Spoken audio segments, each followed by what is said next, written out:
Fala pessoal da advocacia, se você ainda não sabe o que é um script de vendas e como aplicar isso no seu escritório, nesse episódio 110 do TreeMindCast a gente fala sobre especificamente essa ferramenta e como ela pode te ajudar a vender muito mais e muito melhor no seu escritório. Então confere o vídeo a seguir que eu tenho certeza que vai te ajudar muito.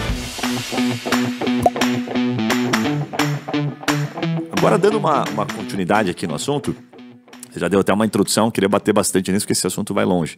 Que é falar sobre o script de vendas na advocacia, né?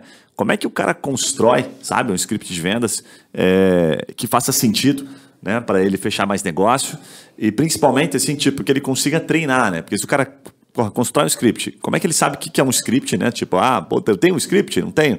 Provavelmente o advogado já tem. Se ele atende bastante, ele tem, mas não sabe. Ele tem um padrão que ele segue, né? Sim. E aí, como é que, agora eu vou replicar, vou contratar outras pessoas. Sim. Esse processo de treinamento, né? Quanto ele treina, porque a gente faz aqui, né? Tem alguns treinamentos e o quanto você já percebeu, assim, que é necessário. Quanto tempo tem que acompanhar o cara, quanto você tem que ter de treinamento. Você dá um treinamento só uma vez e tchau, o cara já aprendeu ou não?